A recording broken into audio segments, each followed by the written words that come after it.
Good afternoon, everybody. This is Andy here, aka Montolio, and today we are preparing for the Vintage Festival Championships. And we are going to be bringing in our good old trusty Maretello Shops list. And we've had quite a bit of success, made some minor tinkers to this deck. The core of the foundation is pretty much the same.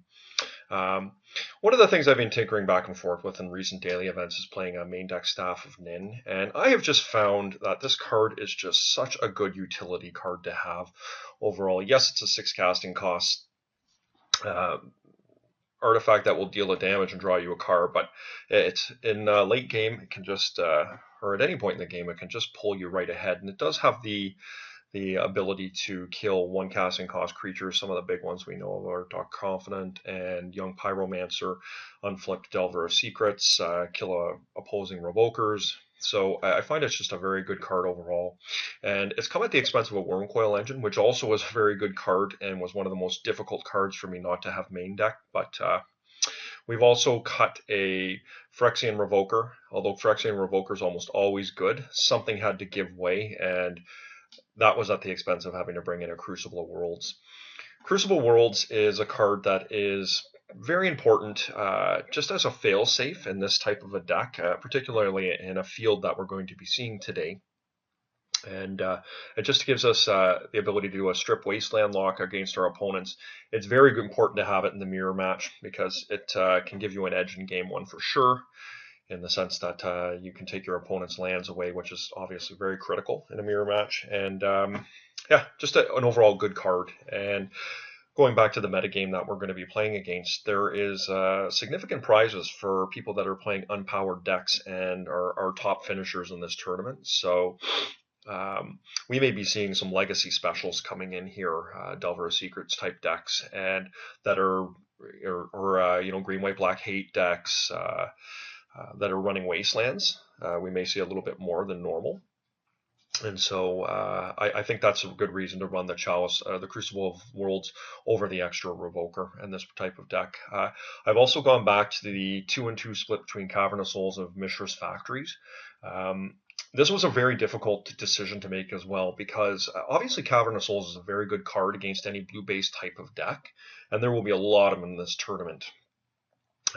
Thus, I'm justifying playing them.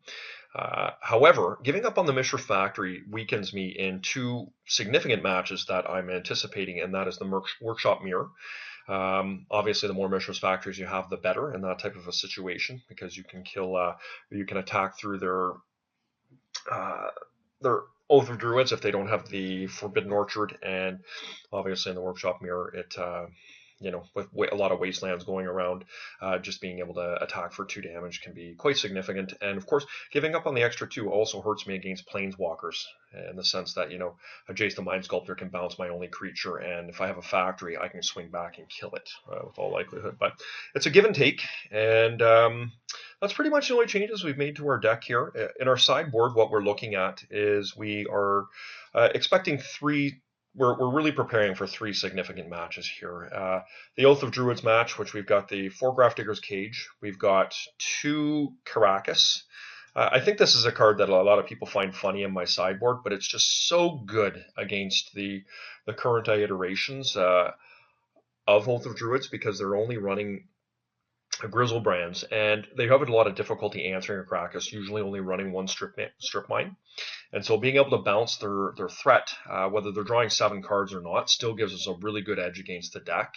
So, I mean, yes, it's not a dual-purpose card, but in the sense it's good in other matchups. It's really only good in the Oath matchup, but I really like it. We also got the Witchbane Orb here, and the extra Duplicant. And the Duplicant also serves as dual purpose in the Stacks matchup.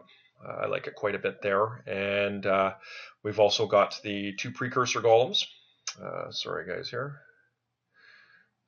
Let's do by color, see if we can. We lost all our cards here.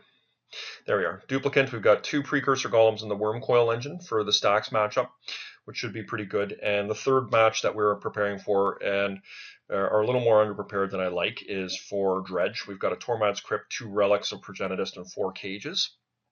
Of course, we do have the Wastelands in our main deck to be able to combat their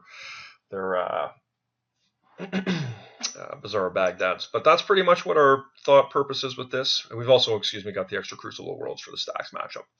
And that's what we're going. So we're going to bring this in, and we'll see how it goes. This is looking like it's going to be a pretty huge tournament. We've currently got 125 people registered with 11 minutes and 31 seconds to go, and shocking to see this many people. So let's see if we can take this thing down, guys.